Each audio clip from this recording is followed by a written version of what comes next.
businesses and workers countries have also agreed towards signing the accelerated investment in climate solutions that benefit nature and people.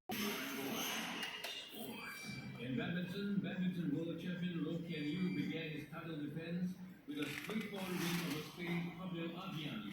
The Singaporean beat Aviani in straight games and he got open the last game. The 25-year-old who is the Hatin Wazir recently